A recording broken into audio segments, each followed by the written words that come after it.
आपका स्वागत है पॉडकास्ट नंबर 2 में। ये हमने एक सीरीज़ स्टार्ट की है जिसमें हम बच्चों को गाइड करेंगे कि 10th और 12th के बाद कौन कौन से कोर्सेज हैं जिनको बच्चा कर सकता है और करने के बाद जॉब मिल सकती है या फिर वो अपना खुद का काम कर सकता है। ठीक है, तो आपके कोई भी अगर सवाल हो आप मुझे कमेंट कर सकते हैं। चलिए स्टार्ट करते हैं second part. Sir ITI course क्या होता है और इसे कौन कर सकता है? बहुत अच्छा सवाल है बेटा। ITI जो है इसका फुल फॉर्म होता है इंडस्ट्रियल ट्रेनिंग इंस्टीट्यूशन। यह कोर्स हमारी स्किल को डेवलप करता है और हमें किसी भी इंडस्ट्री में या कोई टेक्निकल कंपनी में किसी टेक्निकल वर्क के लिए हमको तैयार करता है। इसमें बहुत सारी ब्रांचेज होती हैं, जैसे इलेक्ट्रीशियन है, फीडर है, वेल्डर, मोटर मैकेनिक। ये कोर्स जो है ये 10वीं के बाद होता है सर, और ये 6 महीने से 2 साल तक की इसकी ड्यूरेशन रहती है। ITI कोर्स की कितनी ब्रांचेस ट्रेड्स होती हैं? ITI में कई ब्रांचेस होती हैं, जैसे इलेक्ट्रीशियन है, फीडर, वेल्डर, कोपा, मैकेनिक में मोटर मैकेनिक कर सकते हैं। इसके अलावा ड्राफ्टमैन सिविल और ड्राफ्टमैन मैकेनिकल भी ब्रांचेस होती है। हर ब्रांच की जो ड्यूरेशन है वो अलग रहती है। वैसे ही जो कोर ब्रांचेस मैंने बताई है 2 साल की होती हैं। इसके अलावा 6 महीने से स्टार्ट हो जाता है तो आप अपने इंटरेस्ट के हिसाब से ये कोर्स कर सकते हैं। ठीक है। ITI के बाद क्या पढ़ाई छोड़नी पड़ती है या आगे भी पढ़ सकते हैं? ITI के बाद पढ़ाई छोड़ना कोई ज़रूरी नहीं होता है। अगर आप चाहें तो इंटर्नशिप होती रहती है। पॉलीटेक्निक डिप्लोमा में जो लेटरल एंट्री होती है आप उसमें डायरेक्ट आपको एडमिशन मिल जाता है। बस ये है कि एंट्रेंस के लिए जो मेन जो होता है GCAP का पेपर वो आपको देना पड़ेगा। उसका ग्रुप K होता है। अगर सरकारी एग्ज़ाम भी आप दे सकते हैं, जैसे RRB है, SSC है, आर्मी टेक्निकल के लिए भी आप अप्लाई कर सकते हैं। पॉलीटेक्निक और ITI में क्या फ़र्क होता है?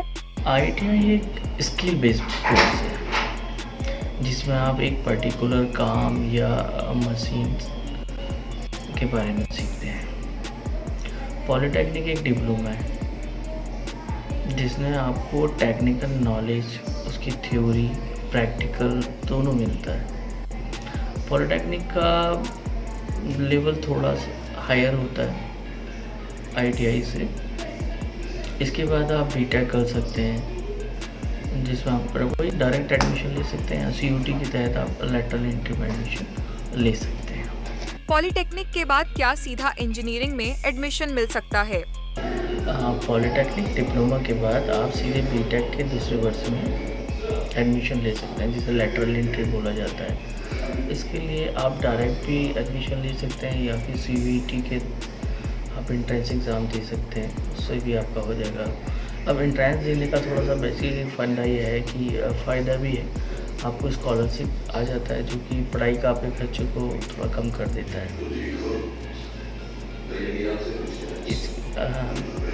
अब सबसे बड़ी बात देखने वाली ये है कि लेटरल एंट्री आप ITI से ले सकते हैं पॉलीटेक्निक में। उसके लिए आप GCAP का फॉर्म भरेंगे, उससे भी मिल सकती है।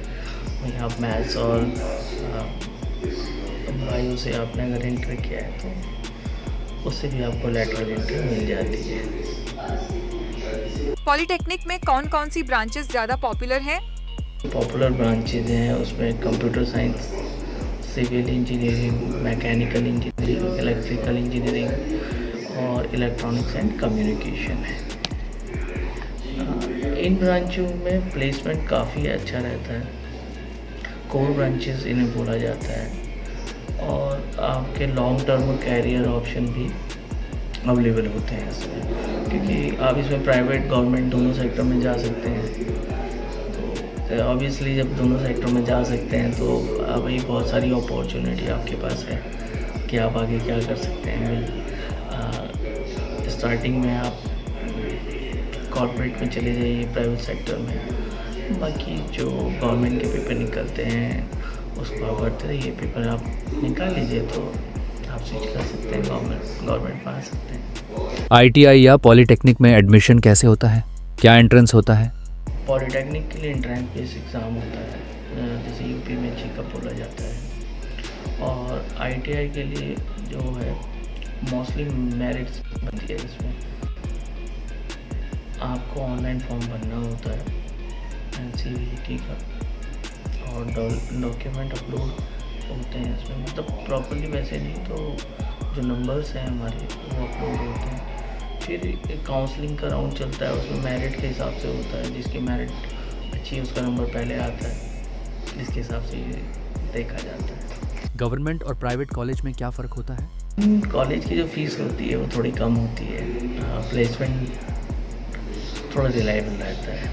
वहीं आप प्राइवेट कॉलेजेस को अगर देखें तो उसमें फैसिलिटीज़ आपको बहुत अच्छी मिलती हैं, फीस थोड़ा सा ज़्यादा होती है उसमें भी। अब आजकल प्राइवेट सेक्टर ने लगभग अपनी फ़ीस जो कर दी है वो गवर्नमेंट के इक्वलेंट ही है, 2-4 हज़ार रुपये का अंतर आता है। तो जहाँ आपको ठीक लगे आप वहाँ एडमिशन ले सकते हैं। प्लेसमेंट तो दोनों जगह ही हो जाता है। बाकी देखिए सबसे बड़ी बात यह है कि अगर आपकी स्किल्स पे आपने ध्यान दिया है, आपने सीखा है ना, तो आपको कोई नहीं रोक सकता। आजकल के टाइम में जिसकी स्किल है, जिसको जितना आता है उसको कोई नहीं रोक सकता है। इन कोर्सेज़ की फ़ीस कितनी होती है और क्या स्कॉलरशिप मिलती है? गवर्नमेंट पॉलीटेक्निक की एनुअल फीस 13,000 से 18 या 18,000 के आसपास रहती है, और आईटीआई की फ़ीस जो है वो 6,000 से 9,000 या 10,000 तक रहती है। अगर आप रिजर्वेशन कोटा में हैं, जैसे SC ST OBC या फिर EWS कैटेगरी में आते हैं, तो आपको गवर्नमेंट की तरफ से स्कॉलरशिप मिल सकती है। हाँ, जिसे आप स्टेट स्कॉलरशिप जो पोर्टल होता है वहाँ से आप उसे अप्लाई कर सकते हैं। आईटीआई और पॉलीटेक्निक के बाद प्लेसमेंट का क्या स्कोप है? आईटीआई और पॉलीटेक्निक दोनों के बाद प्लेसमेंट काफ़ी अच्छा रहता है। अब आईटीआई के जो स्टूडेंट्स हैं उनका प्राइवेट इंडस्ट्री में ले लिया जाता है, ऐसे ही रेलवेज़ में। वहीं हम पॉलीटेक्निक अगर देखते हैं, पॉलीटेक्निक स्टूडेंट को तो कैंपस से ही प्लेसमेंट हो जाता है, तो उसमें इंटर्नशिप है या फिर गवर्नमेंट के जो एग्ज़ाम है बच्चा उनको क्रैक करके आराम से जॉब पा सकता है। इन कोर्सेज से जुड़ी कौन-कौन सी सरकारी नौकरियां निकलती हैं? आईटीआई के बाद आप railway technician, UPPC lineman, BSF army technician, SSC technician level jobs, और वहीं पॉलीटेक्निक के बाद आप जूनियर इंजीनियर जिसे जेई बोला जाता है, असिस्टेंट इंजीनियर जिसे एई बोला जाता है, SSC जेई में PWD, एरीगेशन डिपार्टमेंट, नगर निगम, अपना सिंचाई का, इन जगहों में आप आराम से जा सकते हैं। सर, आप खुद किसे रिकमेंड करेंगे, आईटीआई या पॉलीटेक्निक? अगर आपको जल्दी जॉब चाहिए और किसी एक स्किल में आपको बिल्कुल स्पेशलिस्ट बनना है, तो ITI is the best option, वो आपके लिए बहुत अच्छा रहेगा। अगर आप लॉन्ग टर्म करियर बनाना चाहते हैं, जैसे बीटेक, PSU जॉब्स या इंजीनियरिंग के जो कॉम्पिटिटिव एग्ज़ाम के लिए तैयारियां वगैरह हैं, तो उसके लिए पॉलीटेक्निक जो है वो बेस्ट है। अब डिपेंड करता है आपके इंटरेस्ट में कि आपको शॉर्ट टर्म का देखना है या लॉन्ग टर्म देखना है, या आपका गोल क्या है। डिपेंड ऑन योर गोल, जो आपने सोचा है उसी के हिसाब से आप तैयारी कर सकते हैं।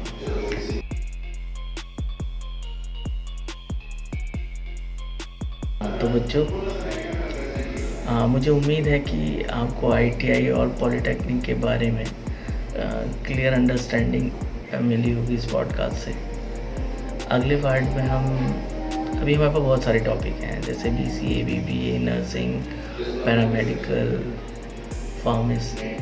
फार्मेसी और भी बहुत सारे हैं।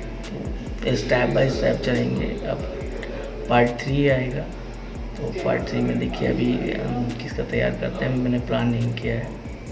बाकी अगर आप कमेंट करके मुझे बता दें तो थोड़ा आसानी होगी। तो चलिए खैर, ऑल द बेस्ट। आप लोगों ने जो भी सोचा है, मेरी विश है कि आप सक्सेस रहें इसमें। Okay, bye bye.